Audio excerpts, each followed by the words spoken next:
los demás vamos a estudiar la palabra del Señor. Aquí quiero retomar una charla que hace parte como de los pilares conceptuales de la congregación. Esas cosas que son muy nuestras, que son como plenicultura, recuerdan, que son de nuestro enfoque y lo que el Señor nos ha encomendado, que no nos hace mejores que los demás, que no nos hace peores que los demás, pero que nos puede hacer diferentes a otros, ¿correcto? Y no tiene nada de malo ser diferente. Qué bueno ser diferente, qué bueno poder diferenciarnos a unos de otros. Entonces, en la multiforme gracia de Dios, Dios nos ha revelado algo que quiero compartir o recordar en la noche de hoy con un propósito específico. Y el tema lo hemos nosotros llamado, como parte de nuestro trabajo, lo hemos denominado 4G, con esta ola de la cuarta generación en comunicaciones, y también a nivel del desarrollo vial de nuestro país, que han llamado las autopistas de cuarta generación. Qué coincidencia que todo esto tiene que ver con 4G, con esa cuarta generación. Y ese concepto que nosotros vamos a desarrollar está basado totalmente en un concepto escritural. Si me permite, quiero darle algunos ejemplos. En Éxodo capítulo 20, verso 5, y también en Deuteronomios, cuando se habla de los mandamientos, hablando sobre el tema específico de las imágenes, dice: no te inclinarás a ellas, ni las honrarás, porque yo soy Jehová tu Dios fuerte, celoso, que visito la maldad de los padres sobre los hijos, y luego dice, hasta la tercera y cuarta generación de los que me aborrecen. Quiere decir que la sanción, el castigo, el enojo de Dios se satura, necesita 4 generaciones para estar satisfecho, para estar saturado. Entonces ya el concepto de 4 generaciones para agotar una sanción o un proceso empieza desde el comienzo de la escritura. Ahora, en Éxodo 34, la segunda vez que Moisés sube al monte, porque las primeras tablas las partió y ahora le tocó subir, y Dios se las va a dictar pero no las va a escribir, ¿sí? Por aquel año las primeras, entonces sube, y en esa segunda ocasión viene como la antesala, como las avanzadas de Dios proclamando la grandeza del Señor. Y es algo impactante. Yo no alcanzo a imaginarme cómo es eso, que viene tal vez, me imagino que una corte de ángeles, pero es como si Dios mismo se anunciara, un protocolo de entrada, una cosa maravillosa. Y oyó esto y dice: y pasando Jehová por delante de él, proclamó: Jehová, Jehová, fuerte, misericordioso y piadoso, tardo para la ira y grande en misericordia y verdad, que guarda misericordia a millares, que perdona la iniquidad, la rebelión y el pecado, y que de ningún modo tendrá por inocente al malvado, que visita la iniquidad de los padres sobre los hijos y sobre los hijos de los hijos hasta la tercera y cuarta generación. Y de nuevo, tercera y cuarta generación, de nuevo 4 generaciones, anunciando él que él tendrá ese castigo de la iniquidad 4 generaciones. Miremos un poco más. En 2 de Reyes capítulo 10, el 10º rey del norte, el norte es Israel, el sur quedó Judá cuando se dividió el reino. El 10º rey de Israel, llamado Jehú, recibe esta palabra: y Jehová dijo a Jehú: por cuanto has hecho bien, ejecutando lo recto delante de mis ojos. Los 2 ejemplos anteriores es de los que hicieron lo malo, la llevan 4 generaciones. Y ahora lo recto delante de mis ojos, dijo Jehová, e hiciste a la casa de Acab conforme a todo lo que estaba en mi corazón, dijo Dios. Tus hijos se sentarán sobre el trono de Israel hasta la 4ª generación. Entonces usted la lleva 4 generaciones, pero también le bendigo 4 generaciones, dice el Señor. Job, después de todo el proceso de sus pérdidas, cuando finalmente es restaurado por la misericordia de Dios, dice Job 42:16, después de esto vivió Job 140 años, bastante, ¿cierto? Y vio a sus hijos y a los hijos de sus hijos, que fue como el premio que el Señor le dio, la recompensa, hasta la 4ª generación. Entonces el concepto es recurrente en la Escritura, es el concepto de 4 generaciones para que se cumpla un propósito pleno de Dios. Ese concepto de 4G tiene una trascendencia y un fundamento bíblico claramente. Y yo voy a permitirme explicárselo ahora, buscando que esas 4 generaciones en la Escritura avancemos un poco más en el conocimiento y lleguemos a tener inclusive identificar los nombres del modelo de esas 4 generaciones. En Deuteronomios capítulo 1, versículo 8, Moisés le está hablando en nombre de Dios al pueblo. Han estado en Horeb mucho tiempo, Dios les dijo: ya es hora de que se muevan de ahí. Y luego Dios habla a través de Moisés y dice: mirad, yo os he entregado la tierra, entrad y poseed la tierra que Jehová juró a vuestros padres, y le da los nombres a las 4 generaciones. Abraham, una generación; Isaac, su hijo; Jacob, su nieto, que les daría a ellos Y luego dice, y a su descendencia después de ellos, Abraham, Isaac, Jacob, y a los descendientes después de Jacob. ¿Correcto? Entonces ya empezamos a tener no solamente el concepto de 4 generaciones, sino la idea de quiénes son. En Mateo, el primer capítulo de Mateo, versículo 1 y versículo 2, ya nos da aún más claridad sobre esos nombres. Mateo 1:1 dice, libro de la genealogía de Jesucristo, hijo de David, hijo de Abraham. Pero el versículo 2 dice, Abraham engendró a Isaac. Abraham es el primero. Isaac a Jacob, Isaac es el segundo, Jacob el tercero, y ahora por fin les da un nombre más exacto a esa descendencia después de ellos. Y Jacob a Judá y a sus hermanos. ¿Cuántos eran esos, los hijos de Jacob? ¿Cuántos eran? 12. Los hijos de Jacob, 12. Y entonces ya empezamos a tener, si despejamos cuál es el nombre secreto allí, entonces tenemos que las generaciones podríamos llamarlas Abraham, Isaac, Jacob y los 12. Ya, eso es lo que queremos desarrollar ahora sobre qué significa esas 4 generaciones. La primera generación es la de Abraham y está basada en Génesis 12:1, en la promesa que Dios le dio a Abraham. Dice Génesis 12:1. Pero Jehová había dicho a Abraham, vete de tu tierra y de tu parentela y de la casa de tu padre a la tierra que yo te mostraré. Y haré de ti una nación grande y te bendeciré y engrandeceré tu nombre y serás bendición.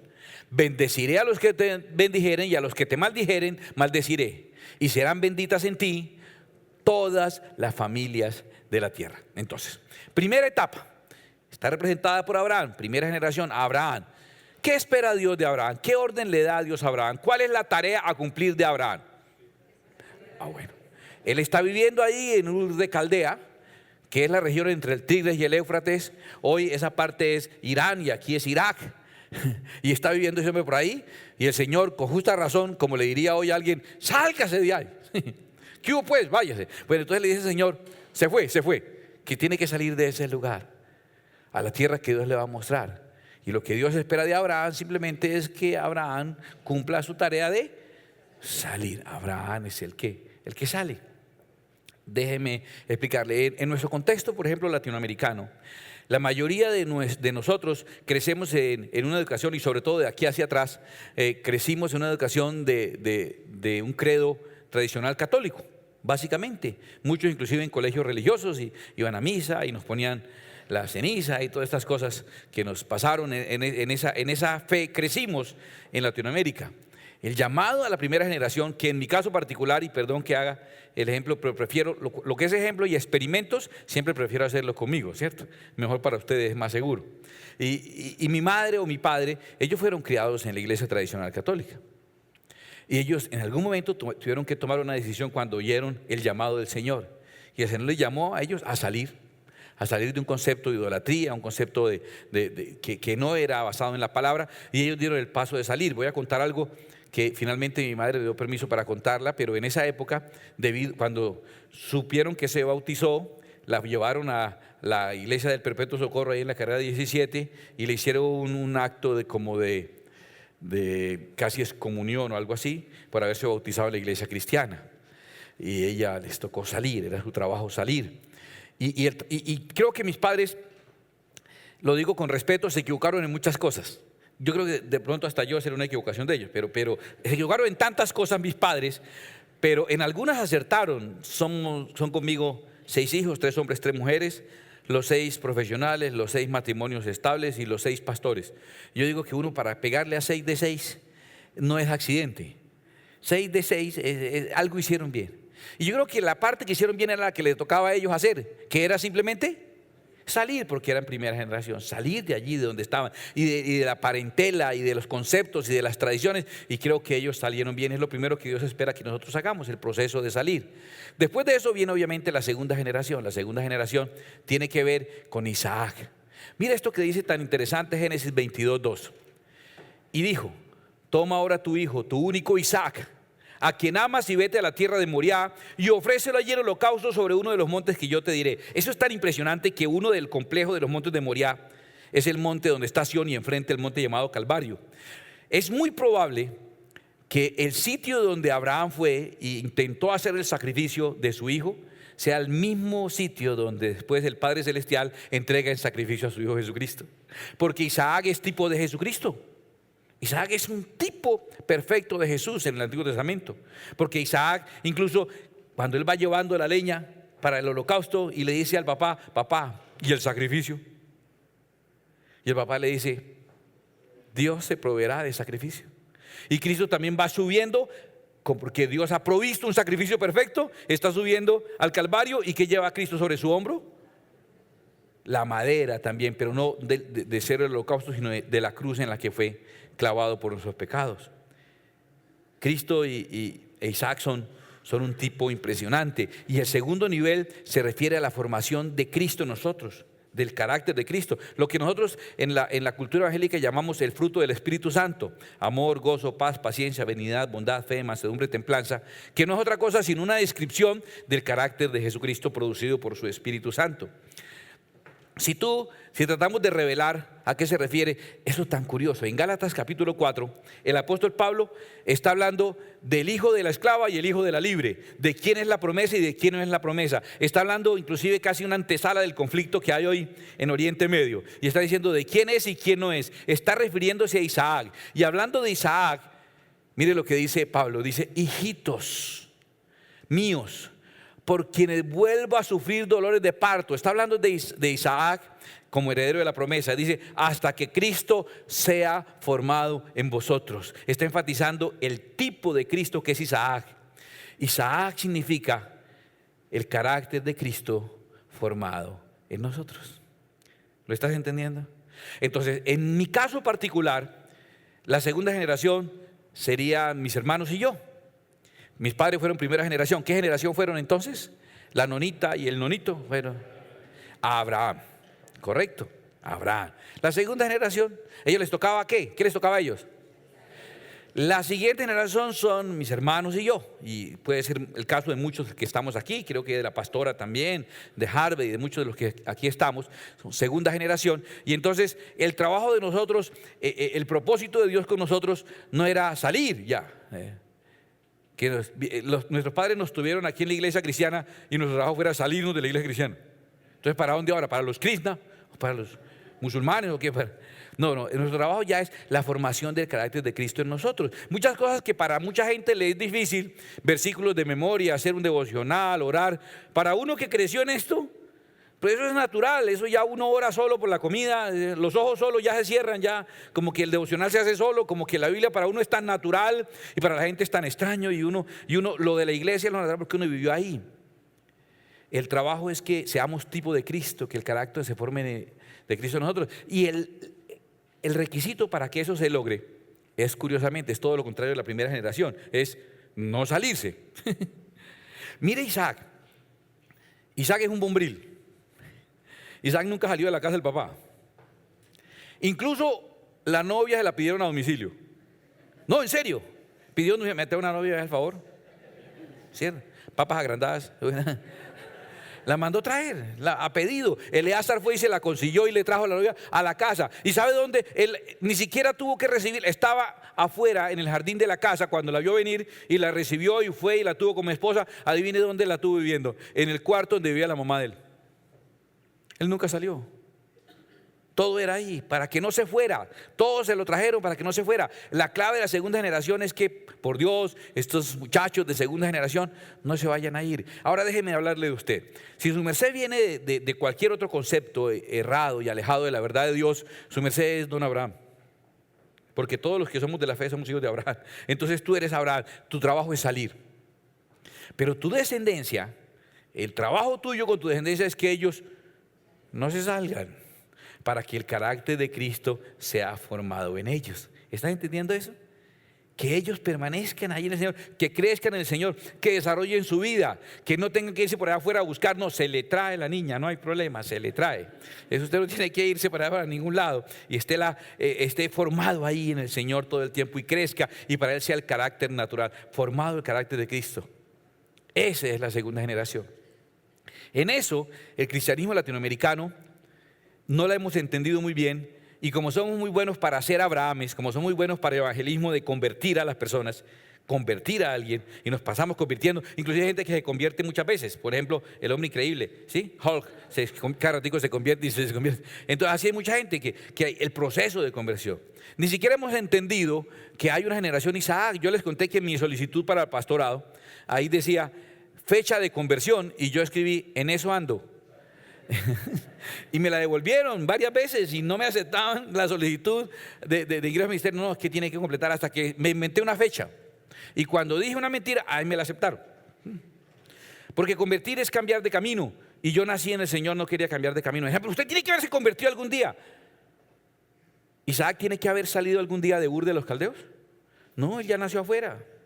Convertir es cambiar de camino. ¿Por qué me van a cambiar mi camino si estoy en el camino del Señor? Fecha de conversión, nunca. Siempre he estado en los caminos del Señor. En ese proceso de convertirme en Cristo es que ando todos los días de mi vida. Que Cristo sea formado en mí, que yo sea tipo de Cristo Jesús, que muera yo y viva Cristo en mí. En ese trabajo es que ando toda la vida. No hay una fecha para mí de conversión. Mis padres te la pueden dar. Mamá se convirtió hace 57 años. Imagínate, 57 años. Creo que la evangelizó el apóstol Pablo. En serio. Y sin embargo, ella tiene una fecha. Yo no tengo la fecha de conversión, no la debo tener. Sus hijos, si usted es el que vino al Señor, sus hijos no deben tener una fecha de conversión. Sus hijos deben tener una vida de conversión continua y completa. ¿Están entendiendo eso? Pero en nuestro concepto, ¿qué hacemos? Creamos esa necesidad de que hay que convertirse y que tiene que haber algún día. Y nuestra forma de que el reino crezca es trayendo gente de afuera. Muchos Abrahames, todos tienen que venir don Abraham por todas partes. Y nuestros hijos se nos están yendo. Se nos están yendo continuamente. Entonces, ¿qué pasa? El chico empieza a crecer en la iglesia. Los papás muchas veces atentos de otras cosas y muchas veces no entendiendo el llamado que Dios les ha hecho para ganar esas personas para Cristo. Los primeros de todo, sus hijos, su familia, los cercanos. Entonces se descuidan y muchos de esos chicos que crecieron conmigo, segunda generación, se fueron. ¿Sabes cómo decimos los cristianos? Sí, decimos. Se fueron para el mundo. ¿Sí? Entonces, ¿en qué planeta vivían antes? ¿Sí? Se fueron para el mundo, se apartaron del Señor. Ahora el Señor en su misericordia los rescata y vuelven la mayoría de ellos vuelven al Señor Jesucristo, porque Dios le cumple a sus padres la promesa: del oriente traeré tu generación, del occidente te recogeré. Diré a tus hijos, cierto, al sur de acá, al norte de acá, al sur no detengas, trae de lejos mis hijos y mis hijas. El Señor cumple y Él regresa, pero regresa como un Abraham. Él es salvo, pero el proceso, ¿qué pasó con el proceso de nosotros? El proceso volvió a empezar. Él se fue para el mundo, tiene que salir del mundo y ahora volver al Señor y volvimos a empezar. Y el reino no se ha establecido ni ha avanzado mucho por la sencilla razón de que hemos pasado durante años en Latinoamérica haciendo primeras generaciones. Nos fascina hacer Abrahames. Sabemos qué hacer con un Abraham. Sabemos hacer la oración, sabemos hacerlo poner de pie, sabemos pasarlo adelante, a que repita la conversión, a que llene el recibo del alma, a que pase al cuartico, que reciba un Nuevo Testamento. Todo eso lo sabemos hacer divinamente. Mientras tanto, nuestros hijos están por ahí apartándose de Dios. Después reclamamos la promesa y Dios los trae y volvemos a empezar. Y estamos volviendo a empezar todo el tiempo. ¿No se da cuenta que estamos empezando y el reino no llega a establecerse finalmente? Vuelve a ser un Abraham y entonces los hijos de él llegan a ser Isaac. No es el plan de Dios. El plan de Dios es que la segunda generación permanezca. El plan que Dios tiene contigo, si tú eres primera generación, si eres Abraham, perdona. ¿Quiénes son primera generación? Vienen de la religión tradicional ustedes. Bueno, usted me da el favor y se sale de ahí. Se fue pues de ahí, se me fue ya. Se va yendo, no más de esas cosas, ¿correcto? Y va a tener usted hijos físicos e hijos espirituales, porque no solo es los hijos materiales, los hijos espirituales también son generación, ¿correcto? Y usted va a tener, ¿y qué debe pasar con esos hijos espirituales? Deben quedarse en el camino del Señor, no deben apartarse jamás. Usted mira la situación de Pablo, que Pablo sale del judaísmo extremo y se convierte al Señor Jesucristo, pero luego le habla a Timoteo y le dice que él tiene que permanecer en aquello que él se comprometió y en lo que le enseñaron desde niño, las Sagradas Escrituras, la mamá y la abuela. Él no le está diciendo nunca conviértase, ni le está diciendo a Timoteo cuándo le va a aparecer Dios y lo va a tumbar y una luz lo va a cegar. No, él no está esperando que eso ocurra, porque Timoteo lo que tiene que hacer es permanecer y no salirse. Segunda generación, correcto. Después Viene la tercera generación, esa es Jacob. Y Jacob nos habla del nombre. ¿Por qué nos habla del nombre? Génesis 32, 27, cuando el ángel se le apareció a Jacob, que pelearon toda la noche, ¿se acuerda que Jacob, tremendo ese Jacob, atracó un ángel? ¿En serio? Lo atalayó y le cayó encima. Le dijo, se baja pues de la bendición, parce. Y ¡ta!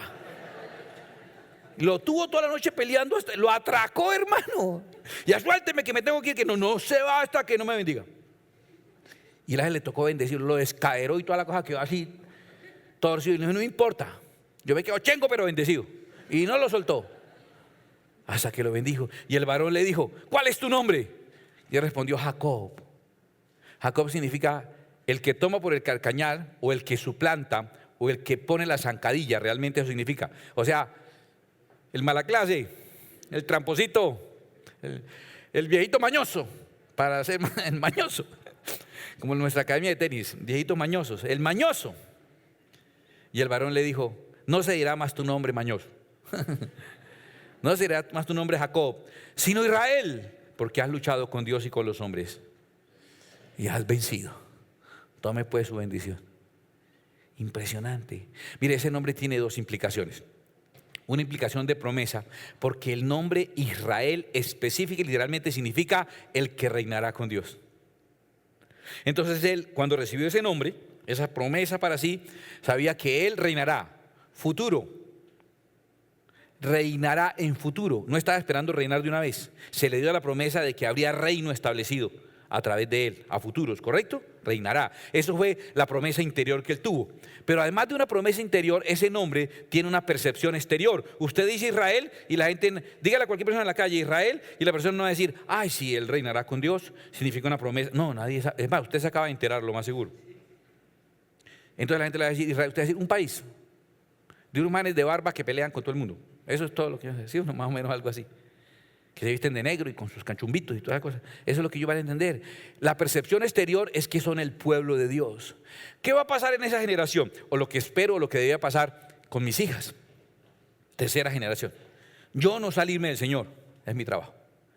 Y que mis hijas llegue el momento, por la gracia de Dios, por luchar con Dios y luchar con los hombres, por ser tenaces, por el carácter que les ha uno impartido, llega el momento en que van a tener internamente una promesa. ¿Cuál promesa? Reinarán con Dios. Y externamente una percepción de la gente. La percepción de la gente es que en esas generaciones que se va a cambiar el concepto que la gente tiene de nosotros. ¿Qué quiere decir? Que a mis papás le dijeron que esos evangélicos son unos tramposos. Esos son enredadores y tal. Y no sé qué.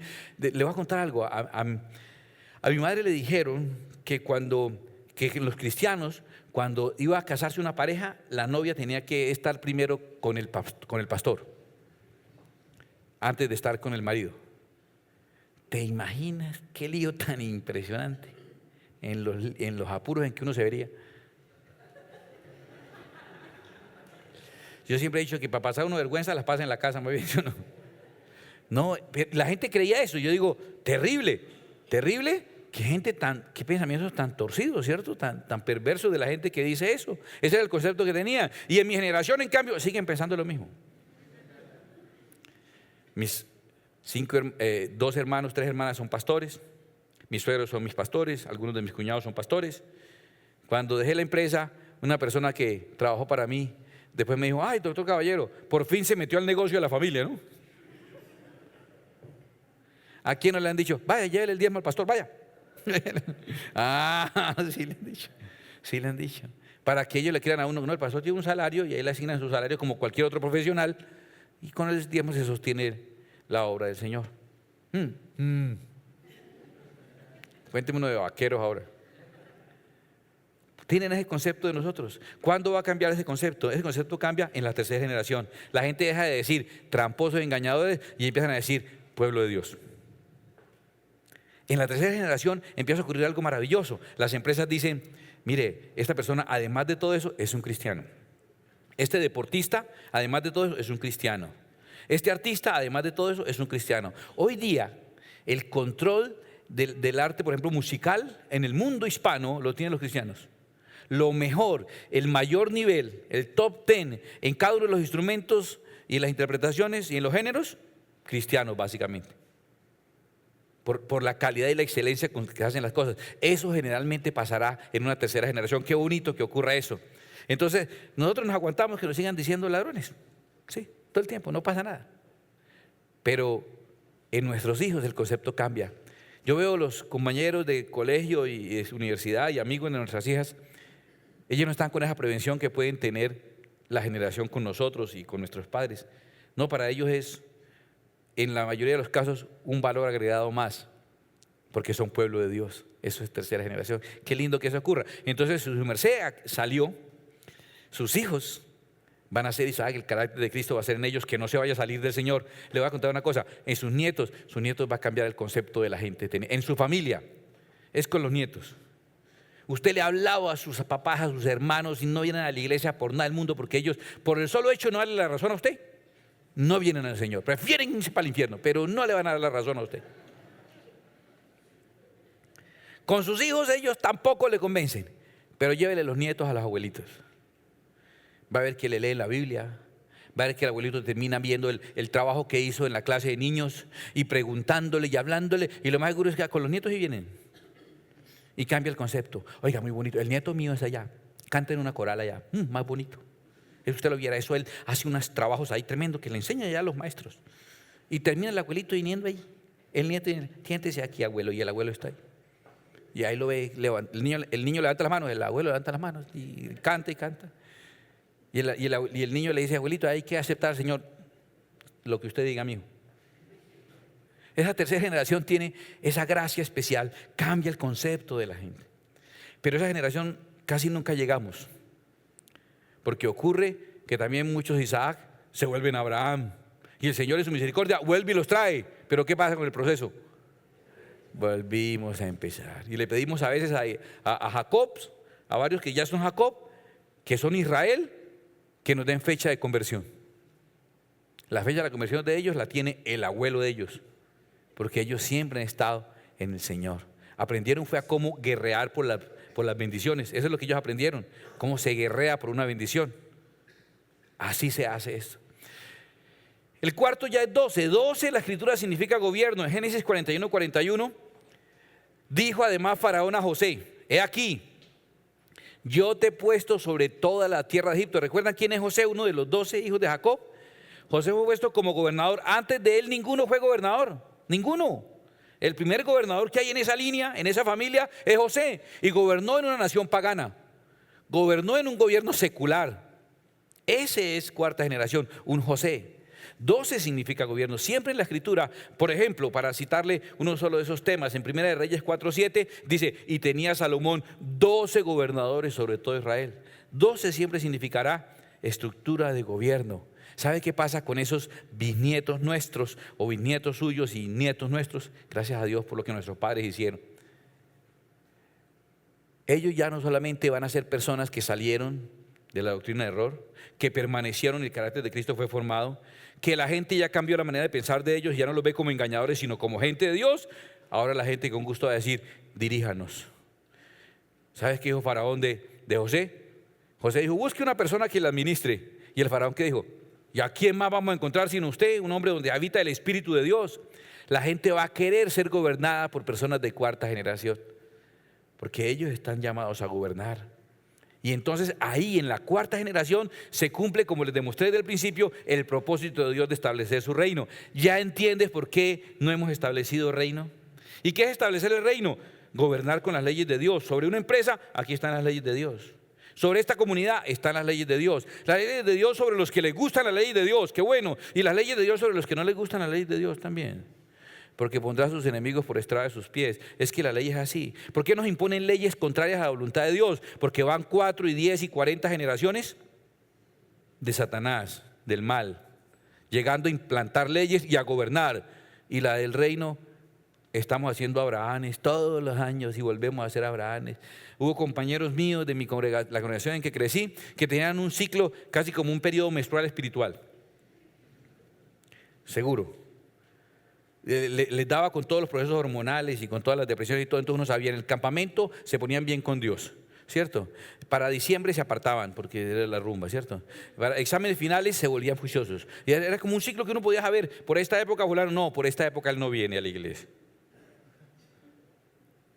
Se vuelve una cosa así natural y se quedan ahí siendo Abrahames toda la vida. Y son salvos, ¿qué es lo que les importa? Sí, son salvos. Yo creo que Abraham fue salvo, pero Abraham no reinó. Abraham no reinó, no hubo reino hasta la cuarta generación. Si queremos establecer el reino, debemos cuidar esas generaciones. Esa generación que ya aprendimos, Abraham, Isaac, Jacob y los 12, lo aprendimos, ¿correcto? Ahora mírelo, esto se repite, ese esquema más de lo que tú te imaginas. Fíjate esto, ya sabemos qué significa cada una de las secuencias. Abraham, ¿qué es? Salir. Ese es el compromiso de él. Abraham, salir. Isaac, carácter. Jacob, nombre. Y los 12, gobierno. Ya los 12 es gobierno. Ahora, mira esto, en la vida personal, también esto tiene que ver con el proceso de la formación espiritual suya, individualmente. No a generaciones de hijos, nietos y bisnietos, sino tu vida. Tu vida empieza con que tú, lo que llamamos, te conviertes, ¿no? Sales del mundo de donde estabas, de tus pecados y errores. Y después viene el proceso de formación. Aquí lo llamamos Felipe 1, Felipe 2, Felipe 3, pero es el proceso de formación. Sí, ríos de limpieza y todas esas cosas así. Ese proceso de formación es el carácter de Cristo formándose en la vida de cada persona. Hasta que ya la persona se puede decir que ya no vivo yo, entonces ya no es usted, sino es Cristo. Ya recibe el nombre de Cristo.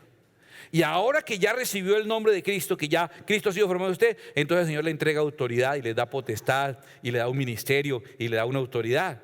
En su proceso personal también se da esta misma situación. Ahora, pero no es el único caso. Si tú miras, por ejemplo, en la promesa de Abraham, fíjate la promesa de Abraham.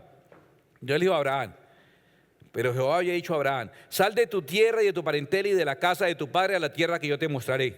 Y luego le dijo, y haré de ti una nación grande, formación del carácter. Y luego le dice, y engrandeceré tu nombre. Y luego le dice, y en ti serán benditas todas las naciones de la tierra. Eso es gobierno, ahí están los 4 pasos también. En la promesa que Dios le dio a Abraham, ahí están. En la historia del pueblo de Israel, ellos estaban en Egipto y lo primero que necesitaban era salir. Y salieron de Egipto y luego pasaron ¿a dónde? Al desierto. Y en esos 40 años, ¿qué pasó con ellos? Fueron formados nación, se formó en ellos un carácter. Ellos eran como una especie de cultura subegipcia y ahora era una nación diferente.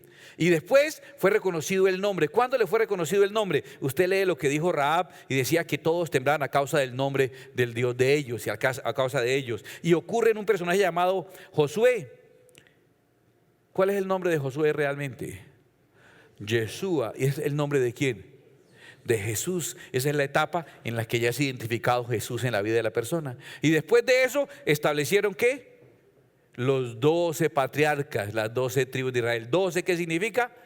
Gobierno. También se dio. En el caso del Señor Jesucristo, el Señor Jesucristo estaba en el cielo. ¿Qué era lo primero para hacer su obra que debía hacer? Salir del cielo y venir aquí a la tierra. Pero de una vez empezó a hacer milagros y a predicar. No, estuvo 30 años en una formación, estuvo creciendo en gracia con Dios y con los hombres, fue formado en el carácter, hasta que después fue reconocido quién era y fue marcado con el nombre, este es mi Hijo amado. Y entonces fue reconocido como el Cristo. Antes era Jesús, pero ahora era el Cristo, Jesucristo, el ungido de Dios, el que Dios eligió a partir de ese momento. Y después de eso Él estableció ¿a cuántos? A 12, que significa el gobierno celestial. Ese proceso está más consecutivo en la Escritura de lo que tú te imaginas, porque es un proceso real, es un proceso verdadero y tiene que ver con todos nosotros. Ahora, nosotros creemos que hemos sido llamados a extender el reino de los cielos geográficamente por extensión. En Jerusalén, en Judea, en Samaria y hasta lo último de la tierra. Y de hacer discípulos a todas las naciones. Ese es el mandamiento que Dios nos dio. Tenemos que hacer extender el reino a todas las naciones, ¿correcto? Pero escúchame, ese término naciones también significa simientes, y simientes es generaciones. Entonces Dios quiere que por extensión prediquemos el evangelio a todas las naciones, a las simientes de los otros también, ¿cierto? Pero también por profundidad Dios quiere que prediquemos este mensaje y este evangelio y hagamos discípulos a todas las generaciones en profundidad a partir de nosotros. Debe ser predicado el evangelio por extensión porque Dios está en todas partes, es omnipresente, ¿cierto? Pero debe ser predicado el evangelio en el tiempo porque Dios es eterno. Ahora, curiosamente Dios nunca se presentó a sí mismo como el omnipresente, pero siempre se presentó a sí mismo como el eterno, el yo soy. El año pasado, en julio, fui invitado a dar unas conferencias en la Convención Nacional Hispana de la Iglesia de Dios en los Estados Unidos, en Houston. Y fue interesante poder conversar con varios de los pastores y analizar esta situación. ¿Qué ocurrió, por ejemplo, en los Estados Unidos? Estados Unidos hizo una acuciosa labor en la predicación del Evangelio por extensión. Y empezaron a mandar misioneros, y a llevar una persona para aquí, para allá, para otro lado, que vaya hasta el extremo de la tierra. Y para nosotros el concepto de misionero es el gringuito. Y hasta en la película de Stallone esa que reaparece ya viejito y gordito y todo eso, es un misionero que está por allá en Asia, que tienen que rescatarlo, porque el concepto de misionero para uno es un gringo. Misionerito ahí que va y lleva el mensaje, porque tenemos esa responsabilidad y hay ministerios encargados de eso, y eso lo hicieron muy bien los americanos. Nosotros también debemos hacerlo. Recuerde que hay un lugar a donde nosotros queremos enviar misioneros, a una isla en el Mediterráneo que se llama La Porra. Hay mucha gente que nosotros queremos mandar como misioneros a ese lugar, y el Señor nos lo concederá.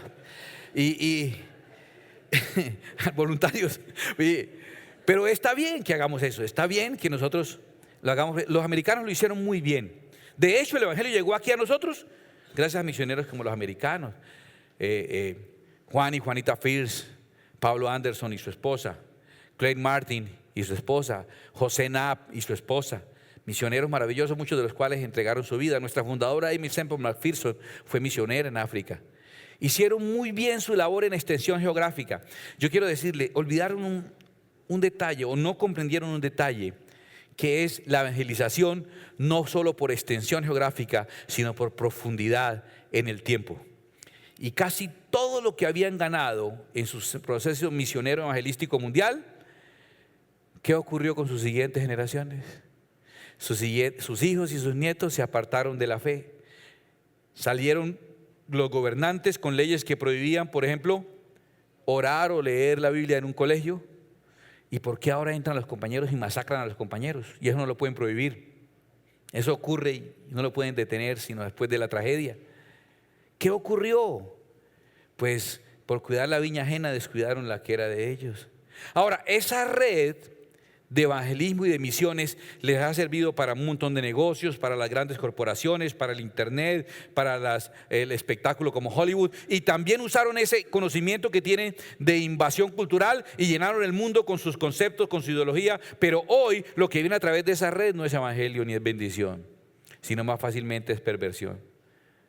Y llegamos a un acuerdo junto con varios pastores que fue muy grave haberse dedicado al evangelio por extensión y haber descuidado el evangelio por profundidad en el tiempo, porque Dios, más que el omnipresente, aunque lo es, se da a conocer a sí mismo como el eterno, que también lo es.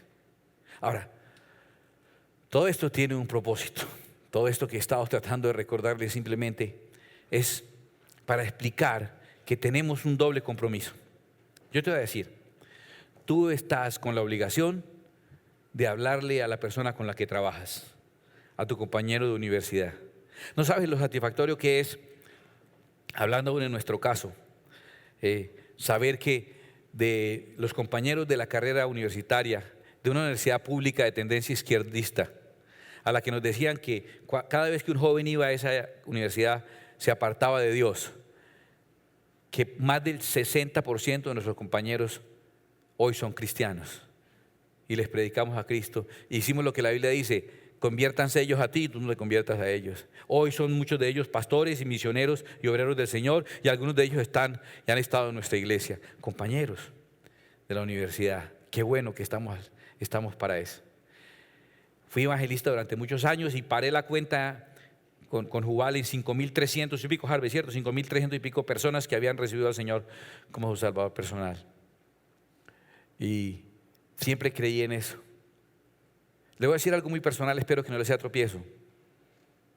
Hoy no estaría yo recorriendo el extremo del mundo para ganar un alma si primero tengo la opción de llevar el evangelio a la vida de mis hijas y mis nietos.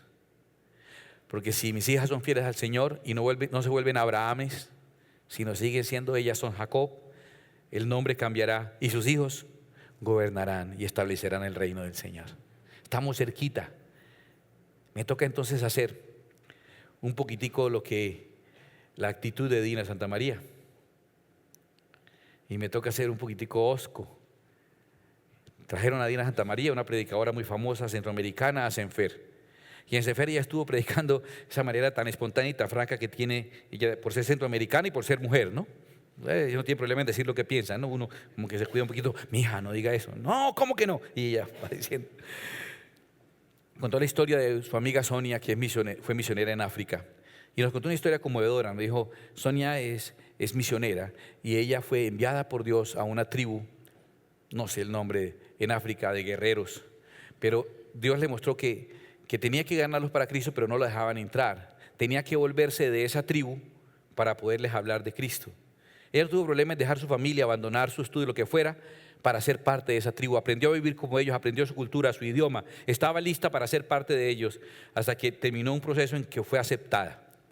Para ser aceptada fue a una ceremonia en la que el jefe de la tribu tomó unas hierbas sagradas, las masticó y las escupió en un recipiente de barro. Se la pasó a su primer guerrero, quien las tomó del recipiente de barro, las masticó y las volvió a escupir en el recipiente de barro. Se la pasó a su siguiente guerrero. La tribu tenía 300 guerreros. Al final de la ceremonia era un tazón de barro así, con una espuma verde colgando por los lados. La pusieron en sus manos. Ella tenía que tomar eso para que el espíritu de los guerreros estuviera en ella y entonces ella fuera también parte de esa tribu.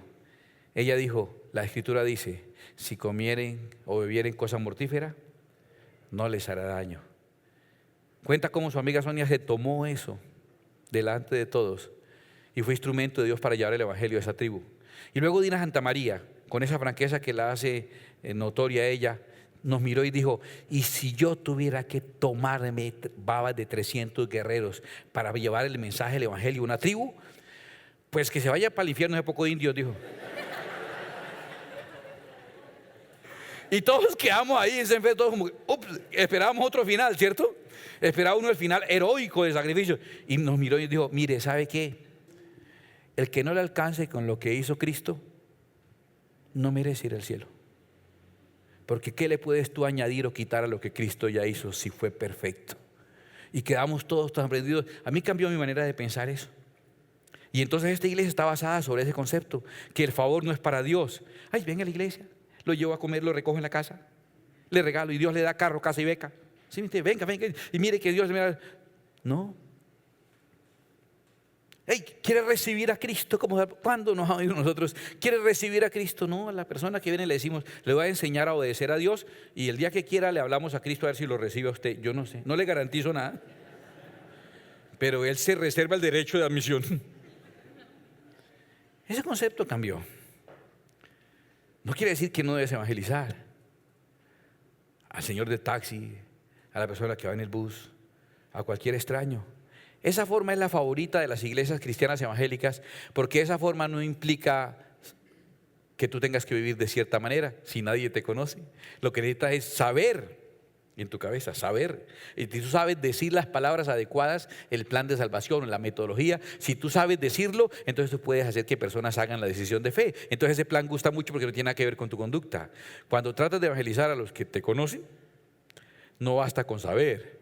Necesitas ser, porque eso es lo que los convence a ellos. Y eso no nos gusta, mucha demanda ser. Pero yo quiero decirte que las últimas preguntas que Dios te hará son equivalentes a las primeras preguntas que Dios le hizo a la humanidad. La primera pregunta que Dios le hizo al hombre fue ¿dónde estás? La respuesta es, si alguno está en Cristo, nueva criatura es. Estoy en Cristo. Pero la segunda pregunta que Dios le hace a los hombres, que va a ser la penúltima pregunta, es ¿dónde está tu hermano? Y ahí hay que tener una respuesta interesante. Tienes que predicarle a los que te encuentras en la calle. Tienes que predicarle a tus compañeros. Y si Dios te manda a África, vas a África. Y si sigues como vas, te mandamos también nosotros. Bien, muy bien todo eso. Pero cuando te preocupas por tu descendencia y por tu familia, también estás extendiendo el reino de los cielos. Y si no necesariamente por expansión, lo estás haciendo por profundidad en el tiempo. Y al Señor le agrada que lo hagas. Créeme, escúchame esto. estás haciendo la obra de Dios siendo tan buen papá como eres. Te felicito. Dándole ropa a tu hijo, dándole alimento, cuidándolo, estando presente cuando más fácil uno se va. No le quiero dañar el corazón a los señores, pero hermano, uno hace los chinos y se vuela. Y aún si le ponen un problema legal, hay 200, 300 mil pesos por cada chino y uno es un príncipe. Y si usted quiere, se siente culpable porque con 300 mil pesos usted para cada hijo de los dos que tiene, 600 mil, usted no voy a ser un caballero y le echa 100 mil pesitos más a cada uno, son 400 mil, son 800. Y si fuera de eso usted dice, mire, soy tan considerado que le voy a dar los 200 de ñapa para la mamá, para que tenga ahí para los buses. Y entonces uno le dice a la jueza allá, mire señora, usted me dijo que le diera 300, le estoy dando 400 a cada uno y le estoy dando, sin que me hayan dicho, 200 a la mamá. Y te van a decir, qué papá tan impresionante. Saca 1 millón de pesos y se va allá a dormir con la de 22. En cambio nosotros, ¿sí? ¿El milloncito alcanza? Ni para el arriendo, ni para el colegio, ni para la ropa. Eso es trabaje y saque y cubre y usted esclavizado allí.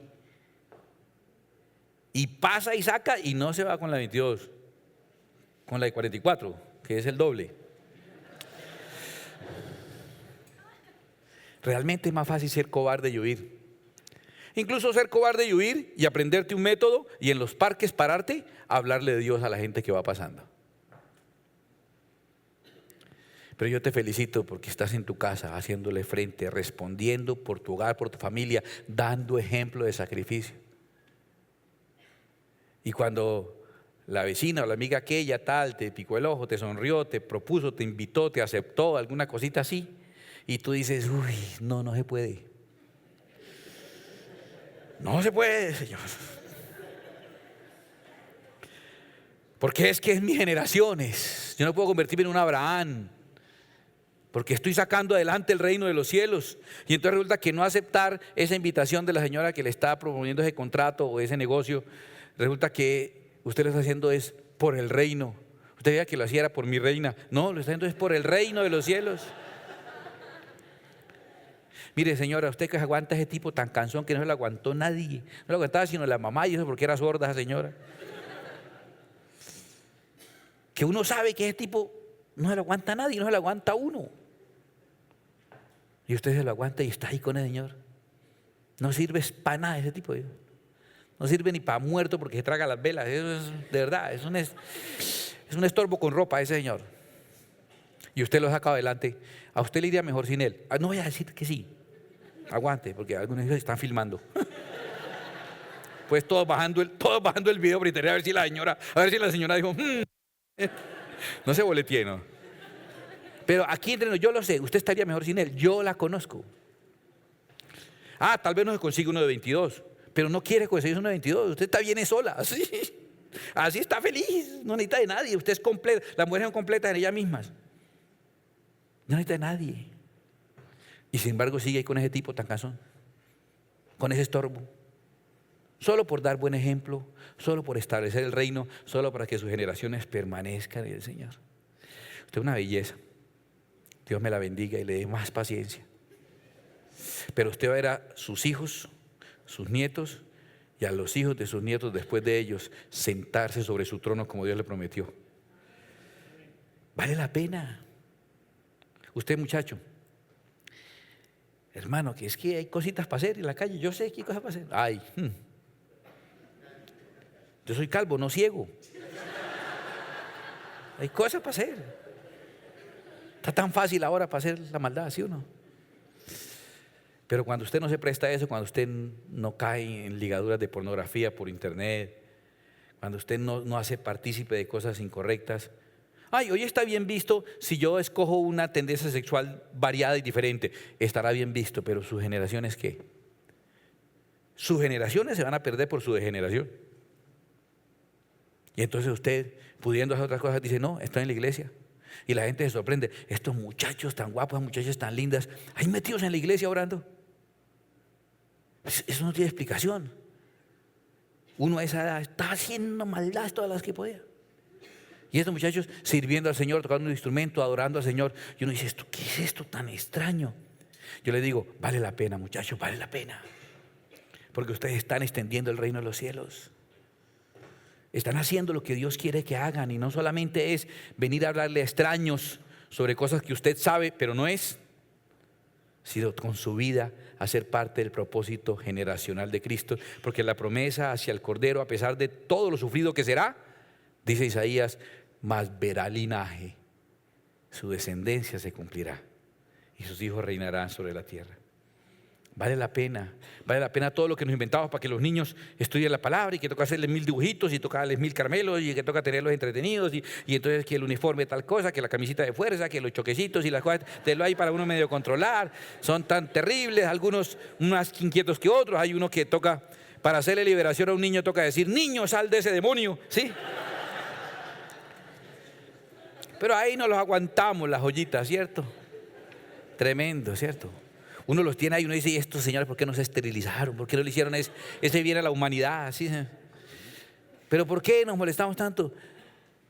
¿Tú crees que la iglesia, los refrigerios, los maestros, en tener una casa solo para ellos y sus maestros, todo el material, el desgaste? Yo creo que el mayor desgaste de la iglesia es el misterio de niños. ¿Tú crees que la ofrenda de ellos es muy buena? O que nosotros hacemos el truco de dejar a los niños venir a mí porque detrás vienen las mamás. No. Porque estamos estableciendo el reino de los cielos. Y lo que podemos gastar en un papelito para ir a echarle un cuento que nos sabemos de memoria a un extraño, preferimos invertirlo en educar y formar a nuestros hijos. Felicitaciones, padres, cada vez que hacen un devocional con sus hijos, que oran. Cada vez que, teniendo motivos y derecho a divorciarse, prefieren no divorciarse para no dañar el linaje de Jesucristo sobre esta tierra. Y no es porque no tengan motivos, ni porque no hayan buenos abogados que lo hagan. Aquí hay inclusive en la iglesia que le pueden, buenos, sino porque usted quiere negarse a sí mismo, tomar su cruz y seguir al Señor Jesús.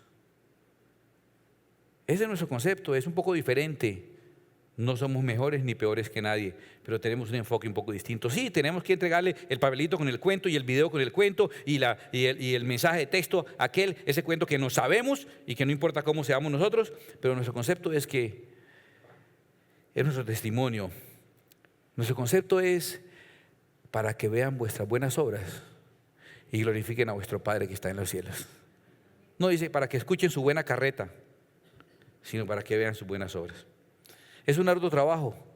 Quiere decir eso que si nos toma en promedio 25 o 20 o 25 años por generación, vamos a ver el resultado dentro de 75 años.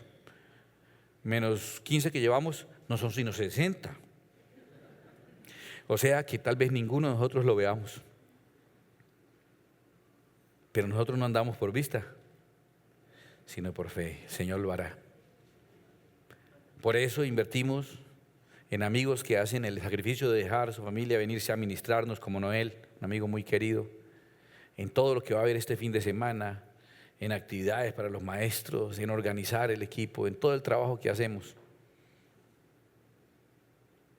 Queremos establecer el reino del Señor y creemos que Dios cumplirá su promesa, y creemos que en nuestra descendencia serán bendecidas todas las familias de la tierra. Padre que estás en el cielo, gracias, Dios mío, por este sencillo pensamiento, por esta reflexión sobre cosas que indudablemente, Señor, son inspiradas por tu Espíritu Santo para nuestro bien, para nuestra guianza hacia lo verdadero. Es fácil caer en conceptos religiosos. La religión es fácil, por eso pulula, por eso es fácil hacer una religión, por eso es fácil practicar una religión. Es tan fácil, Señor, es inventarse un buen cuento, crear unas disciplinas, unas jerarquías, unos estatus. Los de arriba van a encargarse de sostener el status quo y los de abajo, con aspiraciones de llegar allá, también lo van a validar. Pero Cristo no vino a fundar una religión, vino a establecer un reino. Y yo declaro que ese Cordero que le vimos más inatractivo para que le deseemos, despreciado, varón de dolores, experimentado en quebrantos, y como que escondimos de él el rostro, dice la Escritura que él podrá ver su linaje y quedará satisfecho, dice la palabra de Dios. Verá su linaje y quedará satisfecho. Y esa promesa está sobre nosotros. Yo digo que esta iglesia verá linaje y quedará satisfecha. Y entonces vale la pena. Y entonces tener una sede para simplemente ser mejor que la otra iglesia y para competirle al otro y para tener más reconocimiento o más poder no tiene sentido. Pero construir un lugar donde con seguridad los hijos, nietos y bisnietos adoren al Señor, crezcan. Ser capaz de imaginarnos a nuestros nietos dirigiendo aquí la alabanza, dando clases, adorando al Señor, y a nuestros bisnietos crecer aquí, y muy probablemente los nietos de uno con los nietos del otro que está sentado al lado suyo, y los de fulano con sutano, y se empiezan a entretejer esos lazos del canasto de la iglesia. Vaya a saber si esta familia terminemos siendo entonces. No estoy diciendo que es la única forma. Sí, debe uno predicar el evangelio por extensión, y lo vamos a hacer y lo seguiremos haciendo, y cada vez que tenga la oportunidad hablemosle a alguien de nuestro único Salvador. Él quiere que lo hagamos, pero por profundidad. Es el reto que Dios nos quiere hacer. Venga el fin de semana a celebrar el Día de la Familia. Eso genera huellas.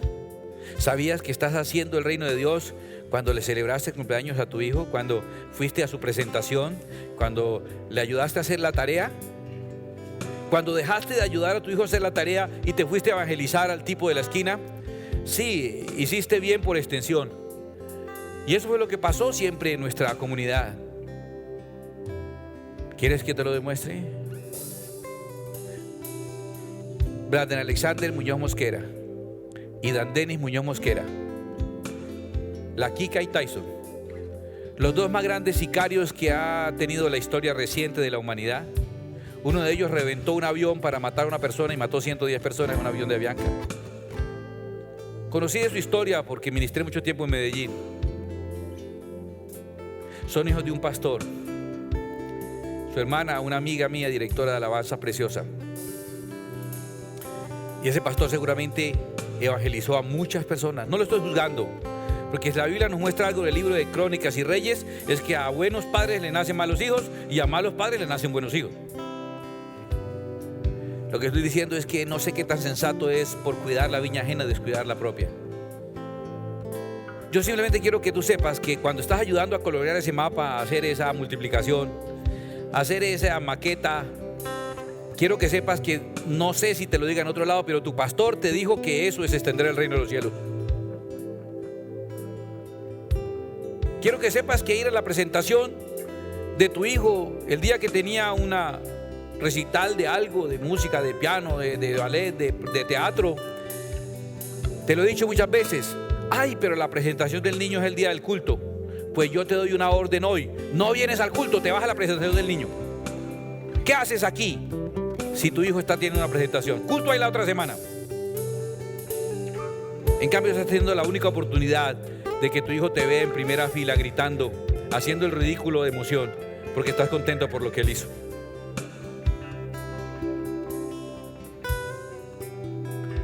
Que fuimos al culto, estamos de aniversario. No te quiero aquí el día que estás de aniversario con tu esposa. Piérdete. Vete a celebrar con ella. Estás extendiendo el reino de los cielos.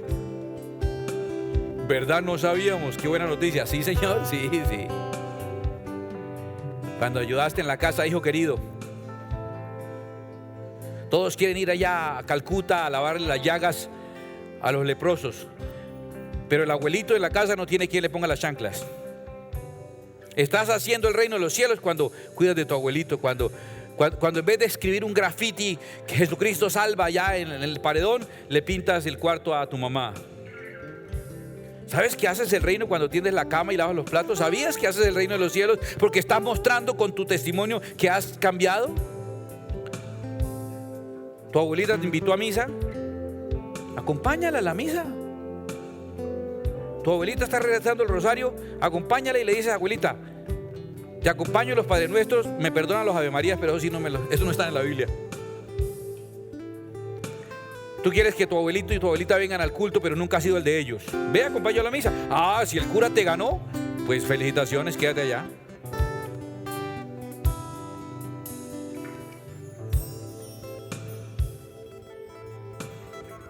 Haces el reino de los cielos cuando pagas tu cuenta, cuando eres el mejor empleado, cuando sacas buenas notas, estás extendiendo el reino de los cielos. Yo muchos semestres me fui a hacer campañas evangelísticas después de haber matriculado el semestre, y volví después de hacer campañas para los exámenes finales, que obviamente perdía materias y repetía hasta que salí de la universidad por vencimiento de términos. Me di cuenta que hubiera hecho más por el reino haciendo lo que me correspondía con responsabilidad. Haz lo que tienes que hacer, lucha por tu hogar. ¿Estás enfrentando dificultades? Tu pelea no es simplemente por el dolor de tu corazón. Tu pelea no es simplemente por la vergüenza de que el hogar se destruyó. Tu pelea es por el reino de los cielos. ¿No te has dado cuenta que llevar en armonía un hogar está luchando uno contra el infierno mismo? Porque el reino de los cielos es eso. Pelea por el reino en el nombre de Jesús.